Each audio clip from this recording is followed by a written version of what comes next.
Efirimizdən öncə bir foto şəkilə rast gəldim. Süni intellekt yoxsa həqiqətdir bilmirəm, ancaq hər halda sizin də fikirləriniz maraqlıdır.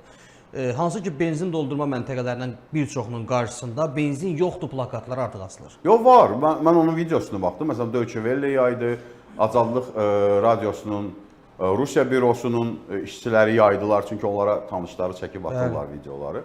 Var elə bir hesab var. Amma söhbət başqa şeydir. Yəni yanacaq böhranı rəsmi rəqəmlərə baxsaq, yanacaq istehsalı 25% azalır. 1/4 azalır. Bu obrazda desək, küçədə hər 4 maşından birinin benzini verməyə benzini yoxdur. Və bu da növbə effekti yaradır, benzin azalır da. Bu var. İndi gələk internet məsələsi. Bu ən vacib məsələdir. Çünki girişdə də siz bunu oxudunuz. Doğrudan da Moskvada, hətta Peterburqda da bu yaşanıb bugün. Rəsmi açıqlaması budur ki, Kremlin, o cümlədən Peskovun, bu dron və raket hücumlarının qarşısını almaq üçündür. Rəsmi budur. Çünki internet üzərindən GPS-lə güya Ukraynalılar idarə eləyir. Ona görə də dronların və raketlərin qarşısını almaq üçündür. Həddindən artıq yalan və məntiqsiz açıqlamadır. Çünki bütün dünya bilir, Ukrayna da bunu gizlətmir ki, o raketlər və dronlar Starlink vasitəsilə. Bəli. Amerikan dəstəyi ilə. Amerikan dəstəyi ilə Starlink Peyk interneti vasitəsilə yönləndirilir, idarə olunur. Onun mobil operatora nə aidiyyatı var?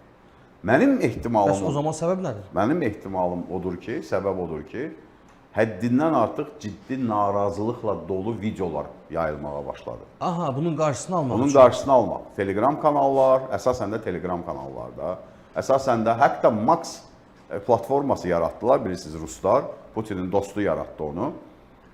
Dedilər ki, hamınız köçün bura, Max'a, da Telegram, Facebook, Instagram, hamısı bunun qadağan olunmuş elan olundu da. Hətta Max kanallarında belə Telegrama bənzərdir. Düzdür, daha çox keyfiyyətsizdir, amma funksiyası elədir. Orada belə başladılar etiraz videoları yayılmaq. Hətta belə çox sərt şəkildə Putinin adını çəkərək. Bu az olanda bunu nəzarət eləmək olur. Yəni, məsələn, 10 nəfər elə video çəkirsə, çıxırsa, yayılırsa, polis gedir, onu da qapazlayır, aparır. Bu 10 min olanda, 100 min olanda mümkündür. Nə qədər insan tutasan ki? Nə qədər insan həbs eləyəsən? Neçə insan türməyə basasan? Və gördülər ki, və çox maraqlıdır, bunu deyəsən flashmoba çevirib Rusiyalılar. Video çəkənlərin böyük əksəriyyəti də qadınlardır. Etiraz eləyənlər. Çünki kişilər tutub aparırlar, orduya zorla yazırlar. Qadınlara biraz çətindir də, məntiqlə çətindir. Ona görə də sanki belə bir flashmob başladı Rusiyada son 10 gündür. Krımdan, Rusiyanın müxtəlif yerlərindən, Moskvadan qadınlar, çoxu da gənc xanımlardır, orta yaşlı xanımlardır, Putinin adını çəkərək ki, başva dəysin sənin bu müharibən, bizə bu müharibə lazım deyil, get nə istəyən ilə anlaş, qutaraq bu müharibəni. Bunu nə təsdiq edir? Bax, bu da maraqlıdır da. Rusiyada 3 dənə böyük sorğu şirkəti var. Biri Ümumrusiya Sorğu Mərkəzidir, FSOM deyirlər. Biri Levada mərkəzidir. Biri də Rusiya Sorğu Mərkəzidir. Bunların hamısını Putin maliyyələşdirir. Hamısı Moskva tərəfindən, Kreml tərəfindən idarə olunur. Bir Levada mərkəzindən başqa, onu da qəsdən yarım müstəqil saxlayırlar ki, xarici media onlara istinad eləsin, heç olmasa. Amma Peskovundur. Levada da Peskovundur. Birbaşa onun da. O birisilər Kiriyenkanındır. Kiriyenkanın nəzarətindədir. Amma bu Peskovundur və haradasa 2000-ci illərin əvvəllərindən Peskovla işləyir. Və bu üçü də ardı-ardına hər həftə Putinin reytingini açıqlayırlar da, həftəlik reytingini. Bir ayda reytingi düşür.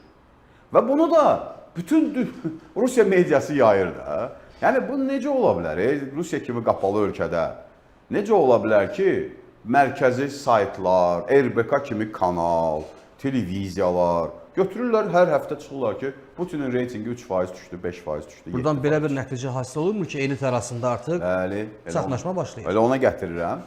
Elita artıq bu müharibədən bezib. Bu da yeni bir, o ideal fırtınanın bir elementi də budur. Əvvəllər elita bezən ölkədən sadəcə çıxıb gedir. Məsələn, Çubays. Gedə bilirsə gedir. Gedə bilir, danışırdı, bir hissəsini verirdi, uğradığının gedirdi. İndi ölkədə olan, ölkə daxilində olan elita nümayəndələri artıq bu yolla Putinə sözünü çatdırırlar ki, müəllim, vəziyyət pisdir. Sənin reytingin düşür. Bundan da ötəsi var. Bu üç mərkəzin üçü də keçən həftə sorğu keçirdi Rufizdə. Üçündə də Ukrayna ilə sülh danışıqlarının lehinə olanların sayı 50%-dən yuxarı. Əvvəllər 15%-i keçmir.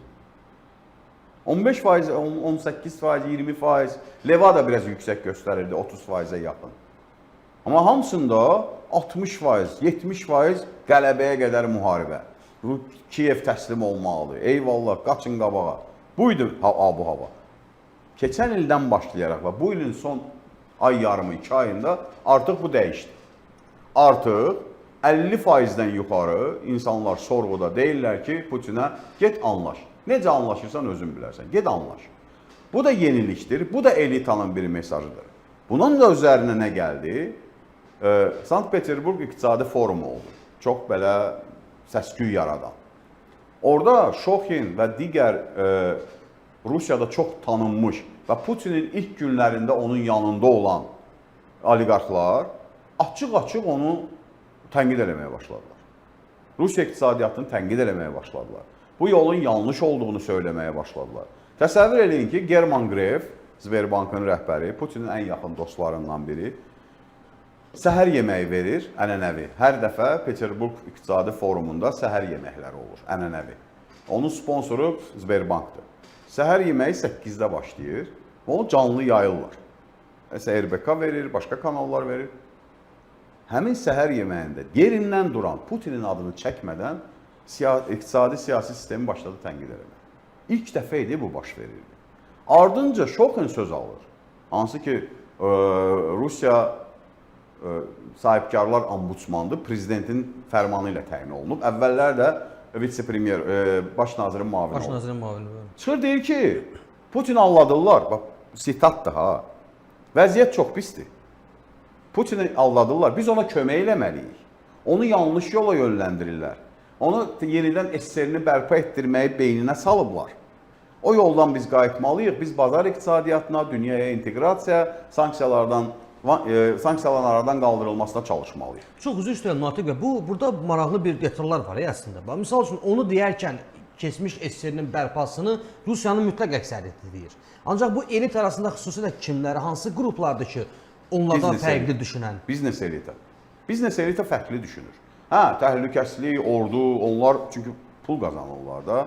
Bu biznes elita isə sponsordur, müharibənin sponsoru. Soyurlar bunları. Aha. Ona görə onlar narazıdırlar. Deyir ki, biz sərt yolla, SSR yolu o tək SSR-ni bərpası məsələsi deyil. Yəni SSR-nin iqtisadi modeli. Çünki çıxırlar, Duginlər, Salavyovlar deyirlər ki, Dövlət Plan Komitəsi bərpa olunmalıdır, özəl sektor ləğv olunmalıdır, özəl sektorun əlində olan bütün zavodlar, fabriklər dövlətə keçməlidir. Sovetləşmədir də bu. Milliləşmə. Hə, milliləşmə və Sovet lozunqlarıdır da, şüarlar. Bunlar deyirlər ki, bu yanlışdır və görün nə deyir axırda. Deyir ki, mən ümid edirəm ki, Putin məni eşidir. Amma forumda Putin var, amma o səhər yeməyində yoxdur da. Məni eşidir. Yəqin ki, o demək ki, zaten sənin KKB-ni aparıb çatdıracaq da. Və mən bu yanlış yoldan onun vaz keçməyinə, kömək eləməyə biz hamımız hazırıq. Yəni özünü də sığortaladı ki, bu tək mənim sözüm deyil. Hamımızın sözüdür. Hamımızın sözüdür. Burada nə qədər orada oturan insanların varidatını toplasan, dollarla hər dəsə 200 milyard, 300 milyard dollar eləyər. O insanlardır, varlı insanlardır. Onlar deyir ki, hamımızın fikri budur ki, müəllim dayan. Bax, bu bir-birinin üstlərinə gələn, bir-birini tamamlayan addımlar Rusiyada yeni bir situasiya yaradır. Və bu yeni situasiyada Putinin çıxış yolları həddindən artıq məhdudlaşıb.